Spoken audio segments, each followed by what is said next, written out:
నమస్తే, నేను మిస్ రావు. అంగన్వాడీల సమ్మె తారాస్థాయికి చేరింది. ఎస్మా కూడా ప్రయోగించారు. అయితే ఇప్పుడు అంగన్వాడీల మీద ఎవరైతే కీలకమైన లీడర్లు ఉన్నారో వాళ్ళని అరెస్ట్ చేసి జైలుకి పంపించడానికి ప్రయత్నం ప్రభుత్వం చేస్తుంది. ఇలాంటి పరిస్థితుల్లో అంగన్వాడీలు ఏం చేయబోతున్నారు అనేది తెలుసుకునే ప్రయత్నం చేద్దాం. ప్రస్తుతం మన దగ్గర అంగన్వాడీ అసోసియేషన్ లీడర్ సుబ్రహ్మ గారు ఉన్నారు. నమస్తే అండి సుబ్రహ్మ గారు. నమస్తే నమస్తే నమస్తే. సో ప్రభుత్వం యాక్షన్ ప్లాన్ లోకి దిగిందని చెప్పి తెలుస్తుంది. మీలో ఎవరైతే యాక్టివ్ గా ఉన్నారో వాళ్ళని అరెస్ట్ చేసి జైలుకి పంపించేటువంటి ప్రయత్నం చేస్తుందని అంటున్నారు. తెలిసిందా మీకు ఆ సమాచారం? మాకు ఇంకేం తెలియలేదండి. అరెస్టులకి అంగన్వాడీలు ఎప్పుడు భయపడరు. అంగన్వాడీ ఉద్యమం, అరెస్టులు, కేసులు, నిర్బంధం ఏం కొత్త కాదు. ఈ కాలంలో అంగన్వాడీలు చేసిన పోరాటాలు చూసుకుంటే ఏ ప్రభుత్వం కూడా అంగన్వాడీలకి సానుకూలంగా సాఫీగా ఆలోచించి మా కష్టాలు తీర్చిన పరిస్థితి లేదు. రాష్ట్ర వ్యాప్తంగా పెద్ద ఎత్తున ఐక్యంగా ఉమ్మడి రాష్ట్రంలో కానీ రాష్ట్రం విడిపోయిన తర్వాత కానీ పెద్ద పోరాటాలు నిర్వహించిన తర్వాత మాత్రమే అంగన్వాడీలకి కొన్ని హక్కులైనా సాధించుకున్నాం. ఇప్పుడు కూడా దానికి సుబ్రహ్మ గారు, అది గత చరిత్ర. కానీ ఇప్పుడు ఉన్నది ముఖ్యమంత్రి జగన్మోహన్ రెడ్డి. అక్కడ ఆయన వాళ్ళ ప్రభుత్వం ఇప్పుడు ఏం చేస్తుంది? మీరు పెట్టినట్టు 11 డిమాండ్లో 10 నెరవేర్చాము, ఇంకొకటే నెరవేర్చాలి. ఆ ఒకటి నెరవేర్చాలంటే ఎన్నికలు అయిపోయిన తర్వాత వాళ్ళు సహకరించి ఓటేస్తే నెక్స్ట్ పెంచుతాము జీతాలు అంటున్నారు. అది పచ్చి అబద్ధం అండి. మంత్రుల స్థాయిలో అలాంటి అబద్ధాలు చెప్పడం కరెక్ట్ కాదు. మేము 11 డిమాండ్లు పెట్టిన మాట వాస్తవం. కానీ మీది మొదటి డిమాండ్, ఫస్ట్ డిమాండ్ అంగన్వాడీలకి వేతనాల పెంపుకు సంబంధించి మేము నిర్దిష్టంగా అడుగుతా ఉన్నాం. అంగన్వాడీ వేతనాలకు సంబంధించి ఈ ప్రభుత్వం వచ్చిన తర్వాత కేవలం 1,000 రూపాయలు మాత్రమే పెంచారు. అది 2019లో. 2019 నుండి ఈ కాలంలో చాలా సార్లు ధరలు పెరిగినాయి. గ్యాస్ ధర కానీ, ఆర్టీసీ ఛార్జీలు కానీ, పెట్రోల్ డీజిల్ ధరలు కానీ, నిత్యావసర వస్తువుల ధరలు కానీ, కరెంటు ఛార్జీలు కానీ అనేక దఫాలుగా ఛార్జీలు పెరుగుతూ ఉన్నాయి. పెరుగుతున్న ధరలకు అనుగుణంగా ఇస్తున్న వేతనాలు ఏమాత్రం సరిపోవట్లేదు. వేతనాలు పెంచాలని మేము 4 సంవత్సరాల నుంచి అడుగుతా ఉన్నాం. ప్రభుత్వానికి ఏమాత్రం చలనం లేదు. మంత్రులను కలుస్తున్నాం, ముఖ్యమంత్రి గారు కలిసే పరిస్థితి లేదు కాబట్టి అర్జీలు, రిప్రజెంటేషన్లు పంపిస్తా ఉన్నాం. కింద ప్రజాప్రతినిధులు కలుస్తున్నాం, మా అధికారులను కలుస్తున్నాము.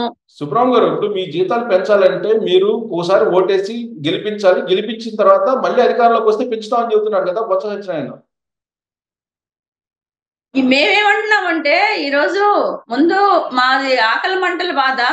మేమేదో ఇప్పుడే కాదు అడుగుతుంది, చాలా రోజుల నుంచి అడుగుతున్నాం. తప్పకుండా ముందు వేతనాలు పెంచండి, తర్వాత ఓట్లు తప్పకుండా వేస్తారు అని చెప్పేసి చెప్తున్నాం. ముందు వేతనాలు పెంచకుండా ఓట్లు వేయండి అని చెప్పేయడం, అడగటం అనేదే కరెక్ట్ కాదు. గతంలో కూడా ఇప్పుడు కుదరదు, ఆర్థిక పరిస్థితి బాగలేదు, 3 నెలల తర్వాత మాత్రమే మేము ఆలోచిస్తామని చెప్తున్నారు కదా కరాఖండిగా. మేము కూడా అదే చెప్తున్నాం అండి. ఇప్పుడు పెంచకుండా కుదరదు.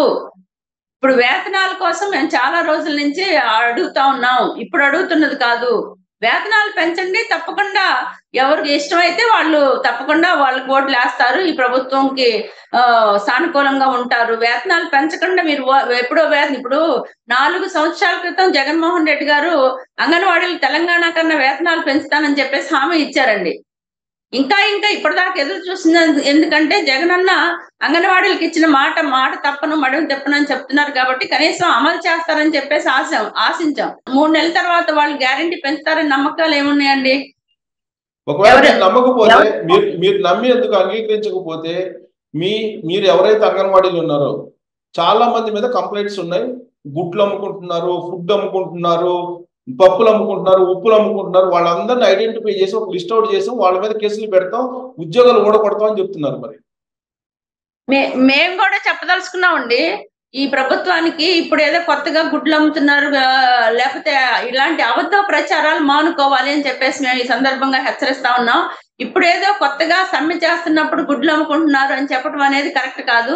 ఈ ప్రభుత్వం కూడా ఇసుక అమ్ముకుంటుంది, లేకపోతే భూములు కాజేస్తుంది, లేకపోతే డబ్బులన్నీ కాజేస్తుంది, అవినీతి పెద్ద ఎత్తున జరుగుతా ఉంది అని చెప్పేసి చాలా కంప్లైంట్లు ఉన్నాయి. ఈ ప్రభుత్వం మీద ఏమి సానుకూలమైన కంప్లైంట్లు లేవు. అందుకని ఇలాంటి ఈ సందర్భంగా అంగన్వాడీల్ని అవమానించే విధంగా చేసే ప్రచారం ఏదైతే ఉందో మానుకుంటే మీకు మంచిది అని చెప్పేసి మేము చెప్పదలుచుకున్నాము. అటువంటి అబద్ధ ప్రచారాలు మానుకొని ఇచ్చిన హామీ మేరకు అంగన్వాడీలకి వేతనాలు పెంచితే ఈ ప్రభుత్వానికి ఎంతన్నా గౌరవం ఉంటుంది. లేకపోతే మా పోరాటం మరింత ఉధృతం అవుతుంది. తగిన మూల్యం ఈ ప్రభుత్వమే చెల్లించుకునేది అని చెప్పేసి మేము చెప్పదలుచుకున్నాం. కార్పొరేషన్ చైర్మన్ గా ఉన్నటువంటి చింతా ప్రతాప్ రెడ్డి, విజయ్ కుమార్ ప్రతాప్ రెడ్డి ఏదో పేరు ఉంది కదా, ఆయన ఆల్రెడీ మీ సెంటర్స్ చాలా వరకు విజిట్ చేశారు. విజిట్ చేసిన సందర్భంగా ఎక్కడెక్కడ బాగా అవినీతి జరిగింది, అక్రమాలు జరిగాయి, వాటన్నిటి లిస్ట్ అవుట్ చేశారు. సో ఆ లిస్ట్ ప్రకారం కేసులు పెడతారని చెప్పి అంటున్నారు. మేము చెప్పదలుచుకున్నాం, చింతా ప్రతాప్ రెడ్డి మీద మేము పెట్టాలి కేసులు. ఈరోజు రాష్ట్రంలో ఉన్న అంగన్వాడీ మహిళలందరినీ అవమానించి వాళ్ళని బెదిరించి అవమానకరంగా మాట్లాడింది చింతా ప్రతాప్ రెడ్డి గారు. ఆయన నోట్లతోటే అంగన్వాడీలు చాలా బాగా పనిచేస్తున్నారు, అంగన్వాడీలు చాలా కష్టపడి పనిచేస్తున్నారు, పిల్లలకి సేవలు చేస్తున్నారు అని చెప్పేసి, నేను ముఖ్యమంత్రి గారికి మీకు వేతనాలు పెంచడం కరెక్టే అని చెప్పేసి ఆయన నోటితోటే చెప్పాడు. పోయిన చోట అనేక చోట్ల అంగన్వాడీలకి మీరు బాగా పనిచేస్తున్నారమ్మా అని చెప్పేసి శాల్వాలు కప్పొచ్చాడు, చీరలు కొనుక్కోమని డబ్బులు ఇచ్చి వచ్చాడు. మళ్ళీ ఇలాంటి మాటలు ఎలా చెప్తాడండి?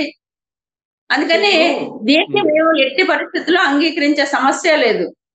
సో ఇప్పుడు మీరు అంగన్వాడీ అసోసియేషన్ లీడర్ గా అంగన్వాడీల్లో ఎంతమంది అక్రమాలకు పాల్పడుతున్నారు అనేది అవగాహన ఉందా మీకు? మీరు అడిగేది చాలా అసంబద్ధమైన మాటలు చెప్తున్నారు. ఎవ్వరూ అక్రమాలకు పాల్పడలేదు. అంగన్వాడీ లీడర్ గా నాకు తెలుసు, రాష్ట్రంలో ఉన్న 55,000 అంగన్వాడీ సెంటర్లో అక్రమాలకు పాల్పడటానికి అవకాశాలే లేవు. ఇప్పుడు ఆ సెంటర్లో ఏమేం పనులు చేస్తారో మా అధికారులను అడిగితే చెప్తారు, ఒక ఆయమ్మని అడిగితే చెప్తారు. అక్రమాలు పాల్పడటానికి ఫుడ్ ఎంత వస్తుందో ఆన్లైన్ చేశారు, గుడ్లు ఎన్ని వస్తాయో ఆన్లైన్ చేశారు, గర్భిణీలు బాలింతలు ఎంతమంది ఉంటారో ఆన్లైన్ చేశారు, మొత్తం ఆన్లైన్ చేశారు. ఏ రోజు ఎంతమంది వచ్చారో ఫోటోలతో సహా, ఫోన్లు వచ్చిన తర్వాత ఫోటోలతో సహా రోజుకి 4 ఫోటోలు అంగన్వాడీ సెంటర్ నుండి అధికారులకు పంపిస్తారు. తీసినప్పుడు ఎంతమంది పిల్లలు వచ్చారు, ఫుడ్ ఎంతమంది కొండారు, ఎంతమంది ఫుడ్ పెడతా ఉన్నారు, ఏ రోజు ఎంత దాన్ని క్వాంటిటీ ఉంటా ఉంది అనేది రెగ్యులర్ గా ప్రతిరోజు అప్డేటెడ్ గా అధికారులకి సమాచారం ఇస్తా ఉన్నారు. అక్రమాలకు పాల్పడుతుంది ఎవరండి? ఇది ఒక అబద్ధం ప్రచారం. ఆడలేక మధ్యలో ఓళ్ళు భాగంగా ఈ రోజు రాష్ట్ర ప్రభుత్వం చేయటానికి తన చేతకాని దద్దమ్మ ప్రభుత్వం ఈ రోజు అంగన్వాడీల మీద అబద్ధ ప్రచారం చేస్తుంది తప్పనిచ్చి ఎందుకన్నా మరొకటి కాదు. ఇప్పటికైనా ఇలాంటి అబద్ధ ప్రచారాలు మానుకొని ఇచ్చిన హామీ మేరకు అంగన్వాడీలకి వేతనాలు పెంచితే ఏమైనా ఆ ప్రభుత్వానికి గౌరవం మర్యాద ఉంటుంది. లేకపోతే ఈ ప్రభుత్వం ఎంత అవాస్పాలు అవ్వాలో అంత అవాస్పాలు అవుద్ది తప్పకుండా.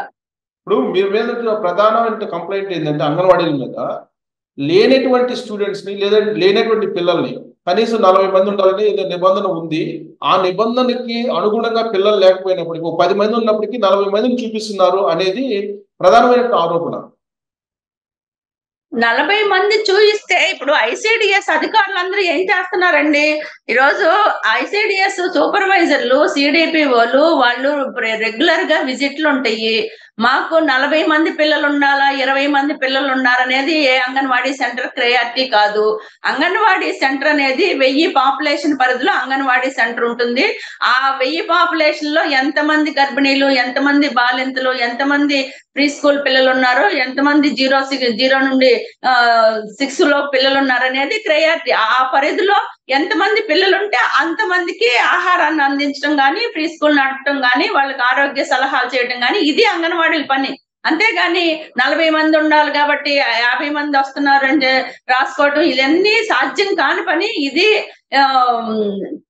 ఏదో చెప్తారు చూడు, వాస్తవాల్ని పక్కన పెట్టి ఇప్పుడు మంత్రుల్లాగా మేమేం అబద్ధాలు చెప్పలేము. మంత్రుల స్థాయిలోనే ఈరోజు అబద్ధపు యాడ్లు ప్రచారం చేసుకొని వాళ్ళ దగ్గర డబ్బులు ఉన్నాయి కాబట్టి అబద్ధాలు యాడ్లు మేము 7,000 నుంచి 11,000 రూపాయలు మేమే పెంచుకున్నాము. అట్లనే మేము అందరికీ సంక్షేమ పథకాలు ఇస్తున్నాము, మేము 4 జీవోలు ఇచ్చేసాము, లేకపోతే అంగన్వాడీ సెంటర్లకి ఫోన్లు ఇచ్చాము, సెంటర్ల నిర్వహణకి ఇచ్చినవి కూడా మాకు ఇచ్చామని చెబుతున్నారు, సెంటర్ నిర్వహణకి ఇచ్చిన అద్దెలు కూడా మాకు ఇచ్చామని చెప్తున్నారు. అందుకని ఇలాంటి అబద్ధాలు ప్రచారం చేసుకోవాల్సిన అవసరం మాకు లేదు. మేము ఇచ్చినది నిజాయితీగా అంగన్వాడీలు ఆ బిడ్డలకి ఆహారం అందిస్తున్నారు కాబట్టి, ఆ తల్లులకి సేవలు చేస్తున్నారు కాబట్టి, మేము 28 రోజుల నుంచి అంగన్వాడీలు మొత్తం సెంటర్లు క్లోజ్ చేసి సమ్మెలో ఉన్నా కూడా ఈ రోజుకి కూడా అంగన్వాడీలకి మద్దతుగా ఆ గర్భిణీలు, ఆ చిన్న పిల్లలు, ఆ బాలింతలు వాళ్ళందరూ అమ్మ మీకు వేతనాలు పెంచకుండా మేము ఆ సెంటర్ పంపించలేము అని చెప్పేసి చెప్తున్నారు. ఇప్పుడు ప్రభుత్వం తలకిందులుగా తపస్సు చేస్తా ఉంది. నెల రోజుల నుంచి అంగన్వాడీ సెంటర్లు ఏదో పద్ధతిలో తెరిపించాలి, పిల్లల్ని రప్పించాలి, వాళ్ళకి తిండి పెట్టాలని చెప్పేసి తలకిందులుగా తపస్సు చేస్తూ 4 డిపార్ట్మెంట్లు కేటాయించిన ఒక్క బిడ్డను కూడా ఈ రోజు వాళ్ళ ఆహారం అందించడానికి కానీ, వాళ్ళకి సర్వీసులు అందించడం కానీ చేత కాలేదు. ఎందుకు? ఎందుకంటే ఈ రోజు ప్రజలు మా పక్షాన ఉన్నారు. మేము సేవలు చేశాం కాబట్టి మా పక్షాన ఉన్నారు. లేకపోతే ఊరకనే లేరు.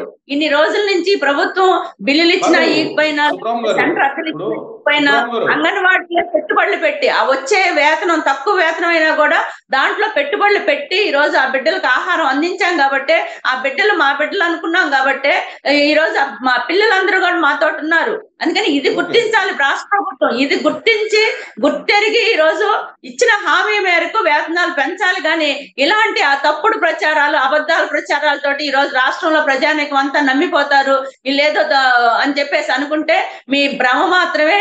మీరు తలకిందులుగా తపస్సు చేసినా కూడా ఈ రోజు అంగన్వాడీల మీద ఎలాంటి ప్రచారం చేయలేరు. ఈ రోజు మా డిమాండ్ లో న్యాయం ఉంది. 7,000 రూపాయలు ఇస్తున్నాం. 7,000 రూపాయలతోటి ఎంత అవినీతి చేస్తారండి ఈ ప్రభుత్వానికి? ఎలా బతుకుతారండి? అందరికేమో పౌష్టికాహారం గురించి చెప్తావా, కానీ అంగన్వాడీకి కదా మీరు చెప్పేసి 11,500 వర్కర్స్ కి ఇస్తున్నారు కదా.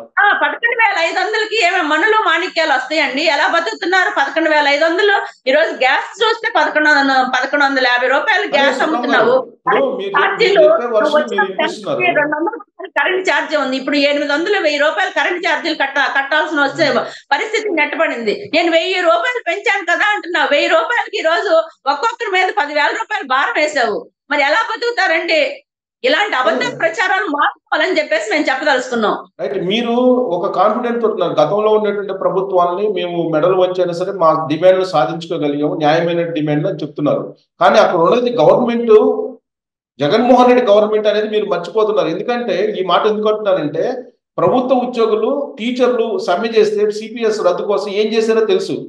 ప్రధానమైనటువంటి లీడర్ల మీద కేసులు పెట్టారు. అలాగే మీ మీద కూడా ఇప్పుడు కేసులు పెట్టడానికి ఆల్రెడీ రెడీ అవుతున్నటువంటి పరిస్థితుల్లో ఎస్మా ప్రయోగించారంటే ఏ రోజైనా మిమ్మల్ని తీసుకెళ్లి అరెస్ట్ చేసి జైల్లో పెట్టడానికి కదా. ఇంకా కూడా మీరు మొండికేస్తే ఉద్యోగాలు ఊడిపోతాయి కదా. ఎందుకని మీరు వెనకదక్కలేకపోతున్నారు? ఈ రోజు రాష్ట్ర ప్రభుత్వం పెట్టే బెదిరింపులకి అంగన్వాడీలు భయపడరు. గత ప్రభుత్వం, జగన్మోహన్ రెడ్డి గత ప్రభుత్వం అయినా ఈ ప్రభుత్వం అయినా చరిత్ర చెబుతుంది ఏమిటి అంటే, ఈ రోజు కార్మిక వర్గాన్ని నిర్లక్ష్యం చేసిన ఏ ప్రభుత్వం కూడా బట్టికి బయటకు పట్టదు. అది జగన్మోహన్ రెడ్డి కావచ్చు, చంద్రబాబు నాయుడు గారు కావచ్చు, అంతకుముందు ఏ ప్రభుత్వం అయినా, మొన్న జయలలిత ప్రభుత్వం కానీ ఏ ప్రభుత్వాలైనా కార్మిక వర్గాన్ని అణిచేయాలి, కార్మిక వర్గాన్ని తొక్కేయాలి, వాళ్ళ మీద కేసులు పెట్టాలి, బనాయించాలి, వాళ్ళని బయటికి పంపించాలని ఏ ప్రభుత్వం ఆలోచించినా ఆ ప్రభుత్వానికి రాబోయే కాలంలో పుట్టగతులు ఉండవు అని చెప్పేసి మేము చెప్పదలుచుకున్నాం. అందుకని ఇప్పుడు నాయకత్వం మీద ఏదో కేసులు పెట్టి జైల్లో పెడితే బెదిరిపోతారని అనుకుంటే భ్రమ మాత్రమే. ఈ రోజు కేసులకి మేమేం కొత్త కాదు, లేకపోతే నిర్బంధానికి కొత్త కాదు. అందుకని ఇప్పటికీ తిరుగుతున్నాం. 7 కేసులు ఉన్నాయి. ఇప్పటికి కూడా గత ప్రభుత్వం పెట్టిన అప్పుడేమో ఆందోళన చేస్తే మీరు బాగా చేశారు, మీరు ఆందోళన బాగా చేశారని చెప్పేసి మీరు వచ్చి పాల్గొని మద్దతు తెలియజేస్తారా? అంటే ఇప్పుడు ఆందోళన చేస్తే మాత్రం ఇప్పుడు ఇది నేరమా? ఇప్పుడు మేము కేసులు పెడతాము, బెదిరిస్తాము, అదిరిస్తాము, లేకపోతే జైల్లో పంపిస్తాము అంటే బెదిరితారు అనుకుంటున్నారా ఏమి? ఎట్టి పరిస్థితుల్లో అంగన్వాడీలు భయపడరు. గుర్రాలతో తొక్కించినా కూడా మా ఉద్యమం మరింత పెరిగింది తప్పనిచ్చి తగ్గలేదు.